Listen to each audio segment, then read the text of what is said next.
তোমরা কি ভাবতে পারছো এই পুলি পিঠাটা চালের গুঁড়ো নয়, সুজি দিয়ে তৈরি। আর এটা খেতে এতটাই সুস্বাদু এবং নরম হয়, তোমরা একবার বাড়িতে করে দেখো। তো আমি প্রথমে যে উপকরণগুলো, প্রথমে নারকেল কোড়া, সুজি, গুড়, দুধ, ঘি, এই কটাই আমার লাগবে। এবং তারপরে কড়াইতে একটু গুড় দিলাম, হালকা আঁচে রেখে। গুড়টা একটু নেড়ে নেওয়ার পরে এতে কিছুটা পরিমাণে নারকেল কোড়া দিয়ে দেবো। নারকেল কোড়া দিয়ে তোমাদের এটাই খেয়াল রাখতে হবে যাতে এই পুরটা শক্ত না হয়ে যায়।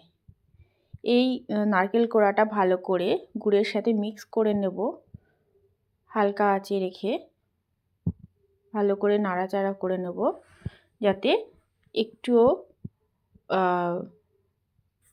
দানা না থাকে এবং পুরটা একদম নরম থাকে। তারপর 2-3 মিনিট নাড়াচাড়া করার পরে বাটিতে নামিয়ে নেব। নামিয়ে নেওয়ার পরে পুর আবার একটু কড়াই বসাবো। কড়াইতে 1 চামচ ঘি দিয়ে দেবো।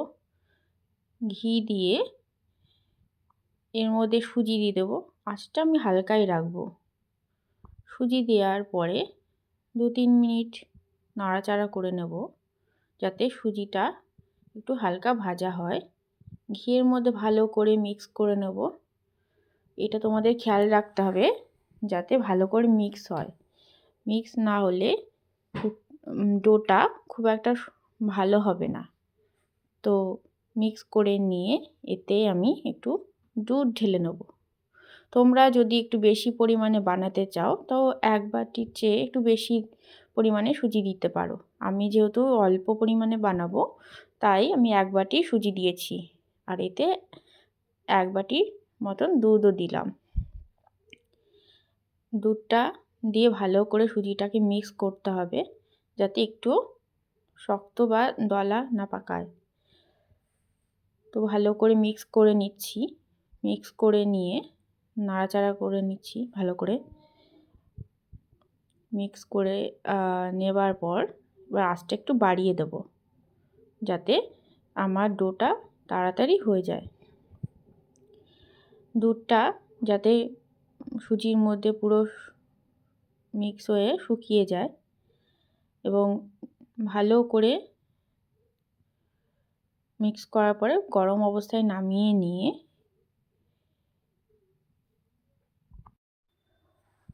মাখিয়ে নিতে হবে। এবং এটা কিন্তু তোমাদের গরম অবস্থাতেই করতে হবে। এটা কিন্তু মনে করে করো, পরে করলে শক্ত হয়ে যেতে পারে এবং এই ডোটা শক্ত হয়ে গেলে তখন কিন্তু খুব এবং পুলিটা ভালো হবে না। ঠিক আছে, ভালো করে মাখিয়ে নিতে হবে একদম। তোমরা যেমন আটা বা ময়দা মাখো সেই রকমই মাখতে হবে। এবং মাখার পরে তোমাদের ছোট ছোট লুচি আকারে শেপ দিয়ে নিতে হবে। কারণ আমি তো আগে করে নিচ্ছি, পরে করলে কিন্তু ডোটা খুব শক্ত হয়ে যাবে। করে নিয়ে এবার বাটি শেপ দেব। ছোট ছোট লুচি আকারে কেটে নিচ্ছি এবং তারপরে যতগুলো করব ততগুলোই আমি লুচি করছি। তোমরা চাইলে একটু বড়ও করতে পারো। আমি কিন্তু খুব বেশি বড় বানাচ্ছি না।